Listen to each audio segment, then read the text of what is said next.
Dios les bendiga a todos. Bienvenidos a su programa Palabras para una vida abundante.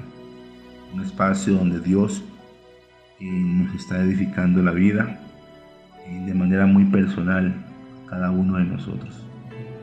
En esta ocasión quiero hablarles acerca del reencuentro, donde estaremos haciendo énfasis en el capítulo 15 del libro de Lucas, versículo 11.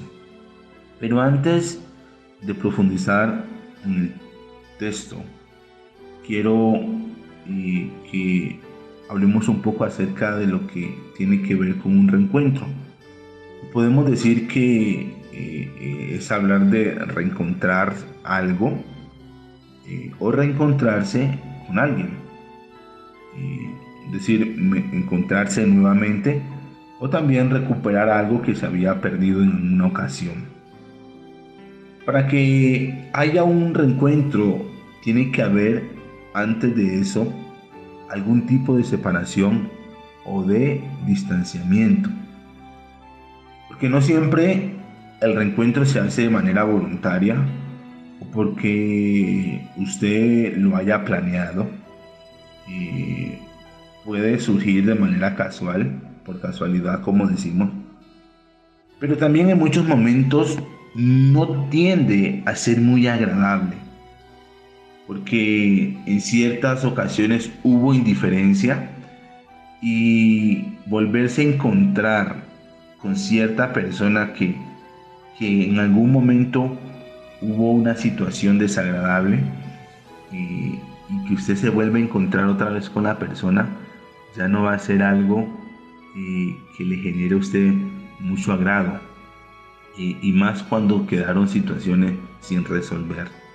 O también cuando usted se encuentra nuevamente en una posición o en una escena donde usted tuvo una experiencia un poco desagradable. Pero en este caso podemos nosotros darnos cuenta que en esta situación del hijo pródigo con su papá, vemos la situación entre el padre y su hijo, que por ciertas situaciones hubo una separación y un distanciamiento. Al parecer, el padre y el hijo, que la Biblia lo identifica como el hijo pródigo, se le aplica a alguien que malgasta sus recursos o que también se le muestra a esa persona desprecio a algo o aquello que merece estima. A eso se le identifica una persona como pródiga. Pero nos dice el versículo 11 y el versículo 12 del capítulo 15 del libro de Lucas. Jesús dijo también: un hombre tenía 2 hijos. El menor de ellos dijo a su padre: Padre, dame la parte de los bienes que me corresponden. Entonces el padre le repartió los bienes. Allí vemos que el menor de los hijos, al parecer como el más descuidado, el joven anhelaba la independencia, y en este caso lo podemos decir que deseaba estar libre de las restricciones que para él tenía contra su padre. Se miraba vigilado por su papá. Él estaba convencido que al estar solo, lejos de los ojos de su familia, que podrían hacer él lo que quisiera, decir: yo estoy libre, me veo libre, aquí nadie me puede decir nada. Y pensó que esa situación o esa postura lo haría a él feliz, buscando el ser su propio dueño. Pero para él realizar dicho hecho, necesitaba algo que para él era importante, y en este caso el dinero. Él necesitaba dinero. Pero él pudo tomar varias opciones frente a la situación. Pudo pedirle a su papá dinero o también un regalo de su padre, pero él no quería eso. Él quería toda la herencia porque lo demás, como un regalo o pedirle dinero, para él iba a ser muy poco. No, él no esperó que su papá se muriera para poder tomar la herencia, como comúnmente se hace, donde se reparten los bienes a través de un testamento o de manera legal, pero él no espera eso. Él lo quería todo y lo quería todo en ese momento. Lo que en ese momento él se anima a pedir la parte de herencia que le corresponde a él, se la pide a su papá. Y eso significaba que toda la propiedad debía ser repartida, es decir, el papá no le podía dar solamente a él como el hijo, sino que en este caso tenía que repartir toda. Por eso dice el texto, el versículo 12, entonces el padre les repartió los bienes. Entonces, ¿qué podemos ver nosotros allí? Que como él quería irse, aquello que eran bienes, porque todo el papá no lo tenía en dinero, sino como bienes, como cosas, él decidió venderlos. En este caso decidió venderlo para reunir más dinero y asimismo poder él irse. Mire que él nunca consideró que cierta actitud le podría causar dolor a su papá o que podría en este caso lastimar emocionalmente a su padre, pensando como si la libertad de él, en este caso, fuera mucho mayor que el cuidado y el consejo de su padre, que en este caso lo deja ver que amaba a sus hijos. Entonces podemos decir que era un padre de familia completamente amoroso. Eso pareció a él importarle poco el amor de su papá. Pareció que aquello que él iba a hacer era lo mejor, la mejor decisión, sin teniendo en cuenta de que era una posición irracionable. Una postura, hermanos, que a veces nosotros tomamos, ¿no? Sin importar cuánto daño vamos a causar a las personas que nos aman. Tomamos posiciones, decisiones, y esas decisiones que tomamos en muchas ocasiones le hacen daño a las demás personas. Hieren los sentimientos, y frente a eso nosotros no estamos viendo eso. Lo que hacemos es buscar nuestro propio bienestar y ya, y punto. Pero este muchacho, él no se detalla en eso, él hace, toma su postura, pero sin embargo el padre cede. El padre cede a repartir la herencia. El mayor sí decide no tomar la posición efectivamente con dinero, sino que probablemente él espera a que sea otro tiempo.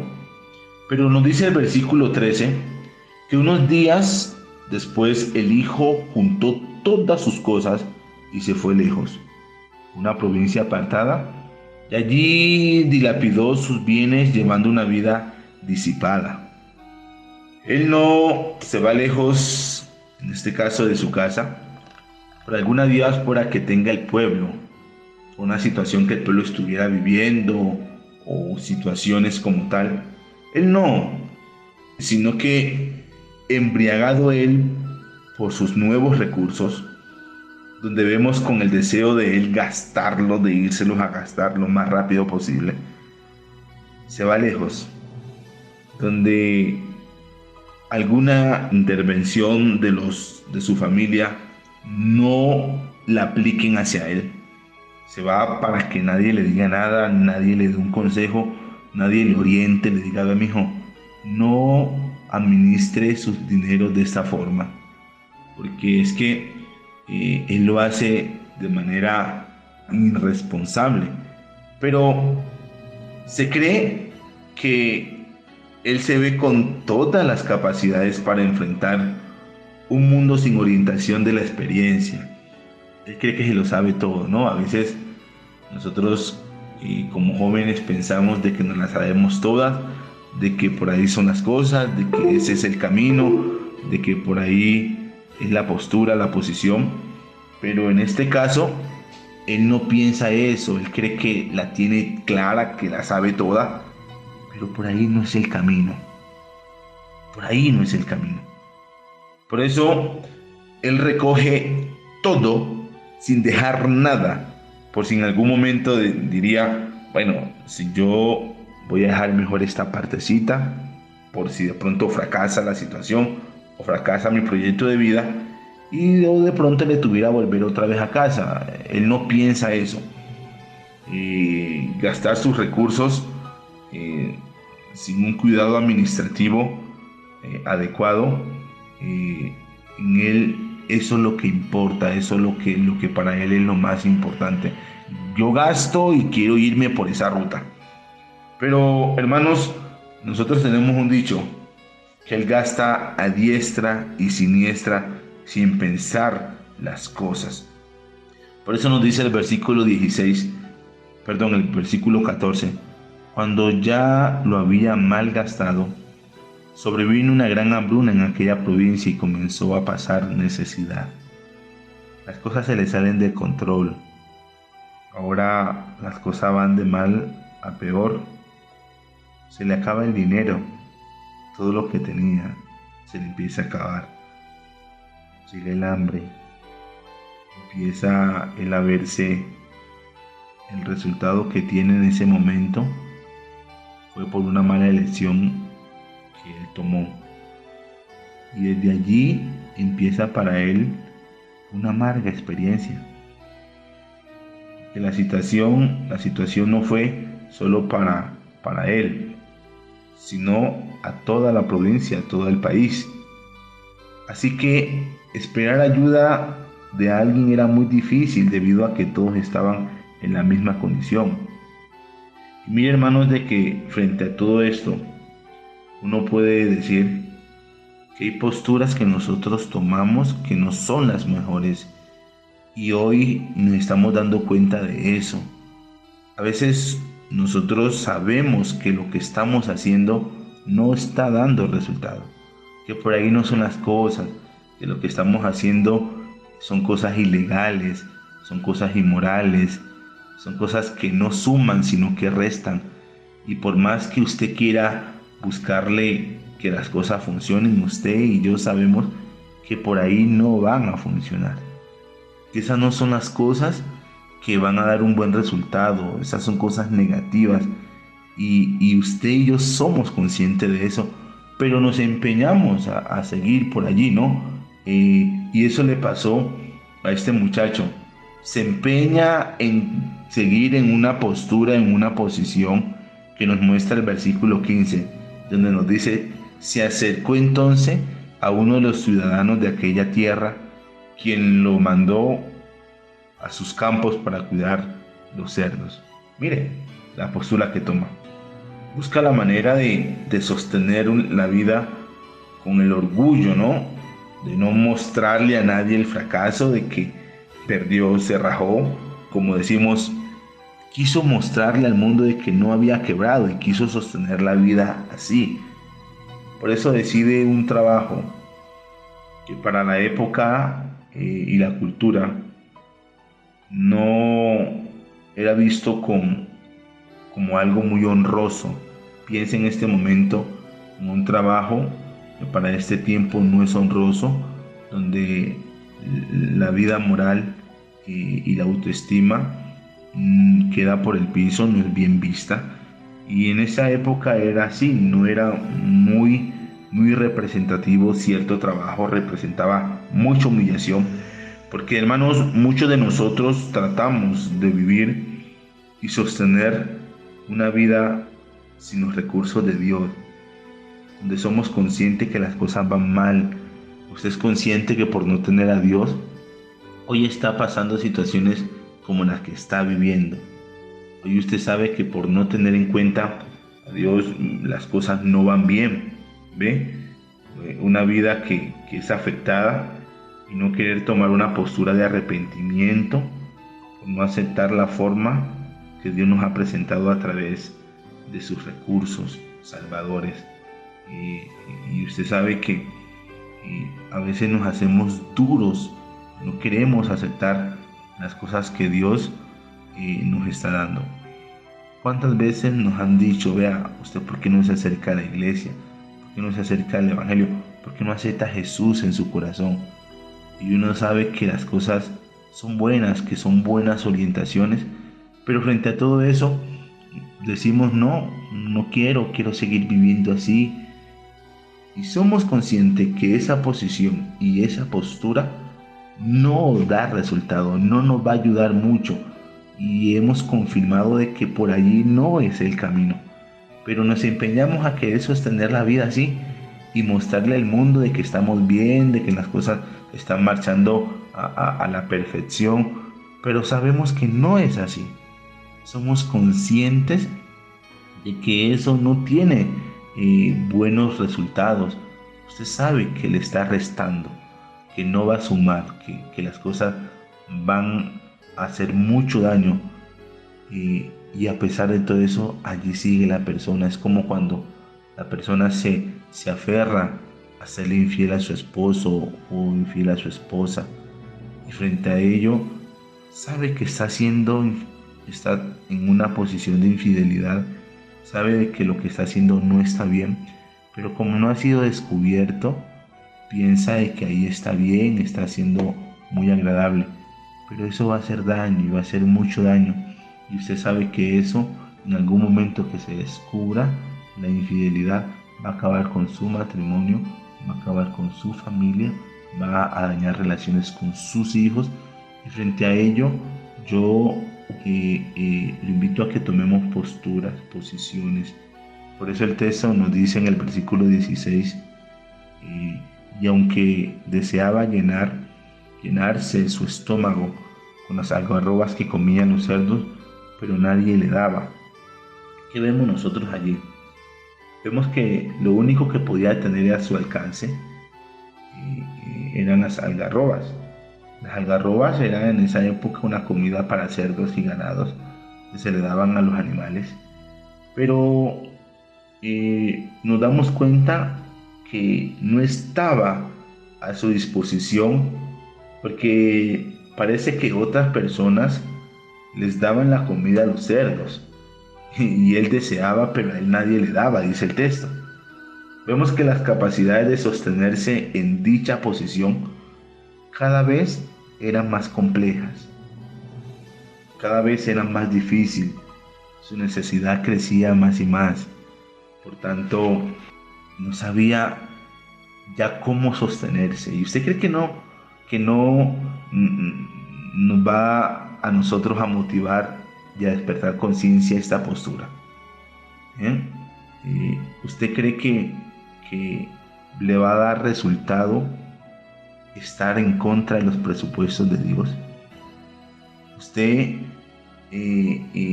identifica de pronto este personaje con cierta postura de su vida donde sabemos que esa postura que tomamos no va a dar provecho? Por eso lo voy a invitar a que usted a tiempo considere la postura de este personaje en el versículo siguiente, en este caso en el versículo 17, donde nos dice: finalmente recapacitó y dijo, ¿cuántos jornaleros en casa de mi padre tienen pan en abundancia? Y yo aquí me estoy muriendo de hambre. Esa expresión finalmente recapacitó, volvió en sí. Podemos decir, comenzó a reflexionar, reflexionó, que no había sido la mejor decisión que había tomado en ese momento para su vida, que se había comportado grosero con su papá. Pudo hacer una meditación muy seria con su vida. Eh, las personas, los abuelos sabían decir, asentó cabeza, ¿no? Por fin asentó cabeza. Es decir, se dio cuenta que estaba invirtiendo la vida mal, que por ahí no eran las cosas, que lo que había hecho había sido muy, muy deshonesto en la posición de él como hijo. Quiero que esto nos motiva, y esto debe surgir como una motivación que nos presenta la Escritura para despertar conciencia frente a la ruta de la vida que llevamos. Por eso nos invita a darnos cuenta que todavía podemos replantear las cosas. Las decisiones que nos han hecho mucho daño por no contar con Dios, repito, por no contar con Jesús, por no contar con la iglesia, por la orientación de la iglesia y los líderes. ¿Cuántos consejos no nos han dado? ¿Cuánta orientación no nos ha dado la iglesia? ¿Cuántos recursos no nos ha dado Dios? Y Jesús ha estado allí siempre para ayudarnos. Y a pesar de eso, usted hoy está dándose cuenta de que por no contar con la iglesia y no contar con Jesús, su palabra, hoy está pasando situaciones que las pudo haber evitado y que en este momento son muy dolorosas. Pero lo bueno es que hay esperanza, sí hay oportunidad. Por eso, en el versículo 18 dijo: pero voy a levantarme e iré con mi padre y le diré: Padre, he pecado contra el cielo y contra ti, y no soy digno de ser llamado tu hijo. Hazme como uno de tus jornaleros. Y así se levantó y regresó con su padre, y todavía estaba lejos cuando su padre lo vio y tuvo compasión de él. Corrió entonces, se echó sobre su cuello y lo besó. Comprendió él que había cometido o que había sido un error en no tener presente la relación con su padre, que lo único que hacía su papá era disfrutar de la relación con sus hijos, y para él era muy agradable estar con ellos. Y reconoce que había cometido un pecado contra el cielo. En este caso, los hebreos ponían la palabra cielo en el lugar de Dios, entendiendo que tenía un padre maravilloso, amoroso, y él dijo: he pecado contra Dios Padre y contra ti. Papá, pequé contra el cielo, es decir, pequé contra Dios y pequé contra ti. Muestra un arrepentimiento. Por eso no solamente se queda en decir: voy a hacerlo, me levantaré e iré a mi padre. Él ejecutó esa acción, lo pudo desarrollar. Se dio cuenta que lo que tenía que hacerlo era práctico, por más que le doliera. Por eso yo lo voy a invitar a usted a que, si de pronto usted ha reconocido a través de este espacio que no ha sido la mejor decisión que tomó en dejar la iglesia, que no ha sido la mejor decisión que tomó en hacer algo que en este momento no es muy agradable para muchos, donde les causó dolor a sus familias, a los seres queridos, o que de pronto la postura que usted tiene en este momento sea una postura de, repito, de infidelidad, de cosas ilegales, donde usted sabe que por ahí no son las cosas. Voy a invitar a que a tiempo tome la postura que tomó este muchacho, de volver en sí. Recapacitemos, démonos cuenta que la postura que hemos tomado no ha sido la mejor. Por eso, por no contar con la iglesia, lo invito a que ahora sí lo haga, que haga las cosas como Dios a través de su palabra. Y gracias a Dios por Jesús, porque nos ha llenado la iglesia con recursos, con claridad, para que hoy le alcancen y nos lleguen a nosotros, le llegue a usted. Y no queremos que usted viva situaciones como la que vivió este muchacho. Por eso, vuélvase a su Dios, vuélvase a su iglesia, vuélvase a Dios, a Jesús, y dígale: he pecado contra el cielo y contra ti. Y ya esa postura que tengo en este momento no es muy buena, pero Señor, te pido que me ayudes, que me levantes, pero que tome posición, tome posturas de cambios radicales. ¿Qué espera? Frente a todo esto, se cuenta de que a tiempo Dios nos está hablando. Y si usted es consciente de que hay que tomar una decisión, tómela de una vez. Y quiero orar por usted. Quiero orar por su vida, por su familia. que Dios lo fortalezca en la decisión que va a ejecutar en este momento. No se quede solamente pensando, sí, yo lo hice así, yo lo hice mal, no. Ya es tiempo de tomar otra decisión, otra postura, porque muchos esperan de eso que usted va a hacer. Vamos a orar y quiero orar por su vida. Soberano Dios y Padre Celestial, te doy gracias. Gracias en este momento, Señor, en el nombre de Jesús.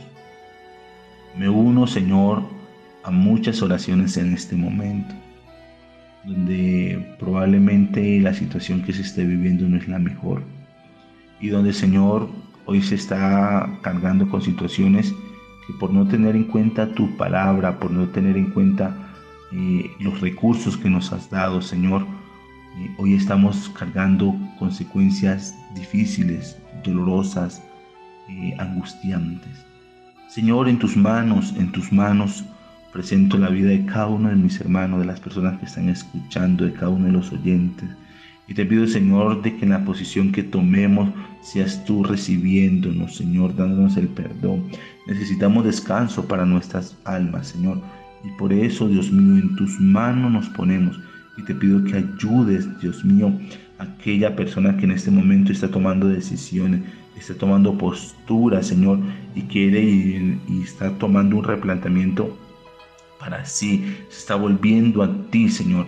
Por eso te pido que lo recibas, que le dé la oportunidad de nuevamente relacionarse contigo, de reencontrarse contigo. Señor, en tus manos lo pongo, en tus manos presento estas familias que están pasando situaciones difíciles, Señor. Presento la vida de cada uno de nosotros y te pido, Señor, en este momento que conforme tu gracia, que tu buena voluntad, Señor, vaya reconstruyendo vidas que en este momento están empezando, Señor, a tomar decisiones para que tú las restaures. Muchas gracias te damos, Señor, en este momento, en el nombre de nuestro Señor Jesucristo. Amén. Amén. Dios les bendiga. Fuerte abrazo.